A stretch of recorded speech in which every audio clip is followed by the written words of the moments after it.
was like, ooh, this looks moody. And, I wanted to believe that this director could make something great again, just because Peninsula is one of the worst sequels I've ever seen for any franchise, I'd say, after such an amazing first film. And 도대체 무엇이 권영래를 폭주하게 만들었을까? 그 괴물을 깨운 방아쇠가 뭔지 찾아야 해요.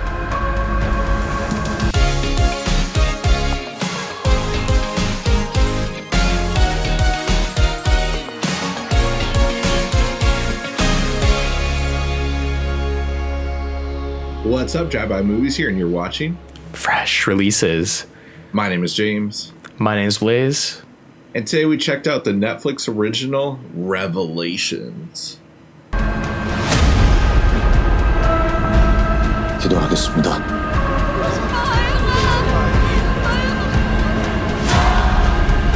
죄인을 갈아엎소서! 역사하시옵소서! 그 괴물을 깨운 방아쇠가 뭔지 찾아야 해요. The Netflix film Revelations tells the story of a pastor and a detective driven by their beliefs pursue a missing person case, with the pastor seeking retribution after divine revelation identifies the culprit who abducted his son. So James, this is the follow-up after Yeon Sang-Ho's foray into the Peninsula and Train to Busan universe, and this is a new original film that is kind of in that same genre element. This is like almost feels like his take on The Exorcist or I Saw the Devil. That's really what I felt like. It feels like that his version of I Saw the Devil. But yeah, what do you think of the film? Yeah, so I mean, I was excited when this movie was announced. I went in completely blind without avoiding the trailer. I just saw cop tape or like caution tape and like a cop car with lights on, I believe, is on the main poster, and then a rainy setting. I was like, ooh, this looks moody. And, I wanted to believe that this director could make something great again, just because Peninsula is one of the worst sequels I've ever seen for any franchise, I'd say, after such an amazing first film. And I actually enjoyed Soul Station.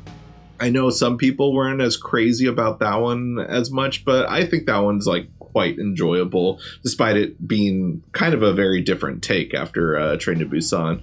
But this movie was, I mean, all I kept thinking about was, like you said, I Saw the Devil. This movie goes into interesting places that I didn't expect, but overall still enjoyed, because a lot of movies overall say, like, sometimes you just have to have faith in these moments. But this movie is very much just saying, sometimes faith messes up the way things are actually turning out, and you're not seeing clearly just because you have faith. So this movie is a little bit darker, but there is still overall a few problems with the movie, but, a step in the right direction and still a solid movie, I think.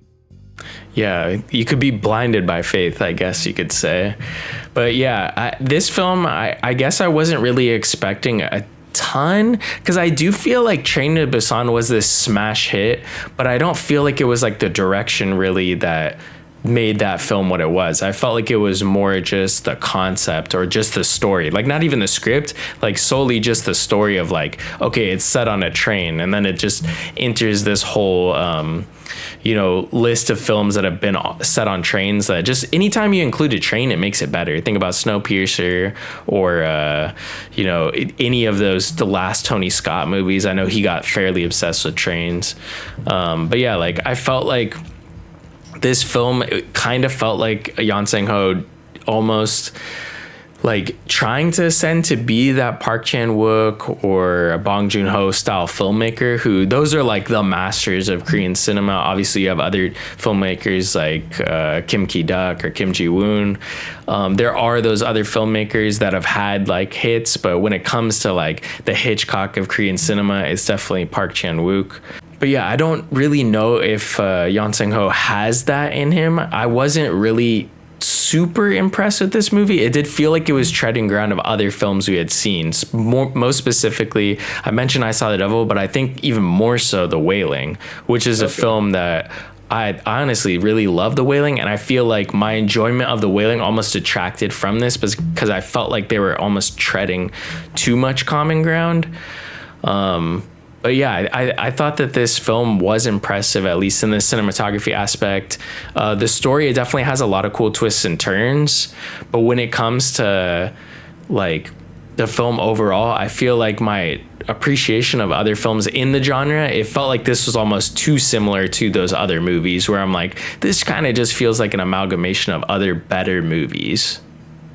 Yeah, absolutely. Because I mean, overall, there's nothing really new being said overall within this movie, and does take the inspiration of a lot of other directors that we like a lot. But downfall is like, well, I mean, like Korean cinema, like over here in the States, of course Korean cinema is very different, where they have multiple different movies coming out over there, versus like the States, everyone kind of rips off each other, and there's like so many directors ripping off this director.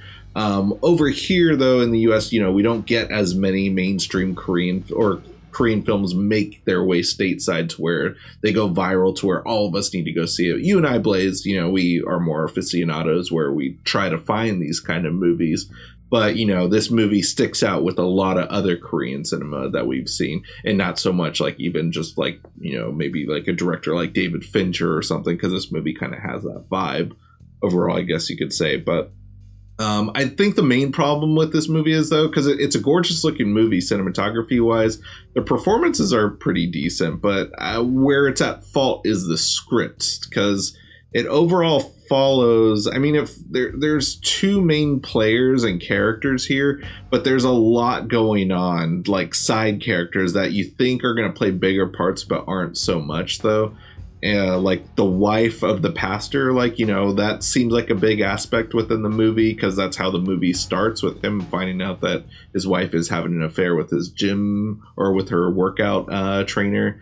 And, that does play a big aspect of him descending into madness. But, like, it wasn't really that big of a deal. There's just a lot of side things like that happen within the movie that don't mean as much. Like, I was like, oh, this movie is going to have a lot of crazy revelations within this movie. And, there's overall, like, two main ones for our two main characters. But, like, it wasn't all that, though. Yeah.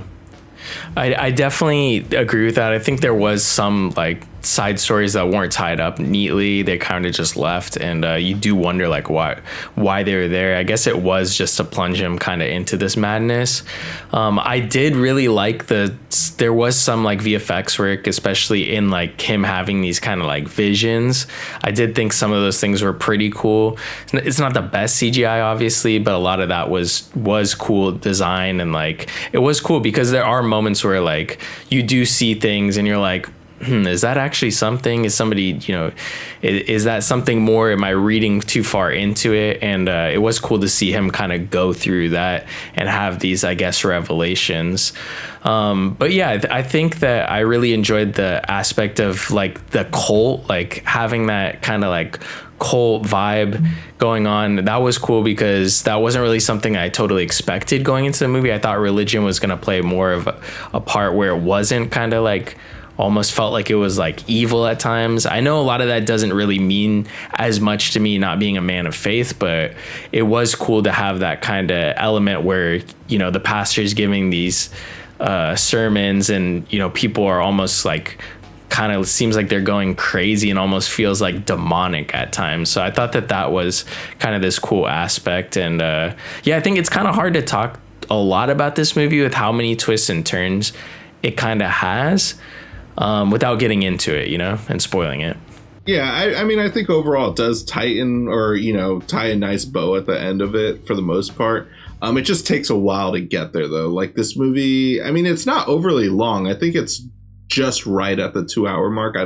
This kind of movie is the kind of movie that usually kind of has that 2-hour, 30-minute kind of feel. But this movie is still under that, but it feels like you're still watching like a epic from David Fincher or something. And, this movie is not on that level, but, does still have its intense moments. I thought the performances were fine. I've read online that a lot of people thought the performances were bad. And I mean, I personally didn't get that from that. I just thought like, it's just a little bit of a bloated script overall, and just like could have cut certain sequences. But overall, like the revelation that's the most satisfying, I feel like, is for the cop, and just like, closing out like, the strong feelings that she has over what happened to her sister and everything. Like I thought that came together very well placed and everything. And overall, like they try to get us to sympathize with this this guy who's not all there that we follow at the beginning of the movie, and like he's kind of a despicable guy still, despite what happened to him as a kid and everything. But overall, I still think it's like a solid movie though. But Netflix, I'm surprised. I thought it was going to be a movie that they were going to push on the homepage, but I haven't been seeing it on there, at least just because when Train to Busan first came out, like, that's how we found out about it. And, everyone started watching it because it was pushed on that front page. I can't remember did we see Train to Busan before it was on Netflix? Because it's not a Netflix original, right? It's not, yeah. It was just a movie that Netflix kind of made popular, which kind of happens with, here and there. I think the movie had already been out in Korea, of course, but I believe it had already been out, like, streaming on stateside, like, for, a few months already. But, you started to hear about the good word of mouth, and I had never heard of it, and that's when we watched on a weekend. And then I believe, like, 2 months later is when everyone, like, I know, was starting to start watching it and everything. Mm-hmm. Yeah, it had that word of mouth kind of thing going, and it seems like it's almost hard for that to happen nowadays, because now it's like with the speed of so many social media, like back then it was probably more Twitter, like, but now the speed of social media, now it's like everyone's like, this is the new next big thing, but then like there's like 27 new next big things like in the next day, so nothing can really catch fire as much unless it's really, really, really good. So this definitely hits that mark of being, this is a decent film. I enjoyed it, but I feel like it wasn't that upper echelon or had that crazy story that felt original. Like, I know Train to Busan's a zombie movie, but it did feel original at the time, and it has that extra element, whether it's literally just putting a zombie attack on a train. But yeah, I felt like this was a different side of Yeon Sang-Ho, and I'm interested to see what else he brings to the table, because I do think he is a talented director, and I think that this is just another movie he's directed, but he's got hopefully later down the road there's something that's that upper echelon of Korean cinema. Yeah. I think I went into this movie just a little overhyped, or not overhyped for it, but like over excited to watch it, and eager, just because like the overall, just the vibe I was catching just from the trailer and description was really grabbing my attention. But overall, it's still a very solid movie. Highly recommend checking it out, especially if you have a Netflix account. We used to say it's on Netflix. Everyone has a Netflix account. I'm considering canceling mine. Mine's at $25 a month.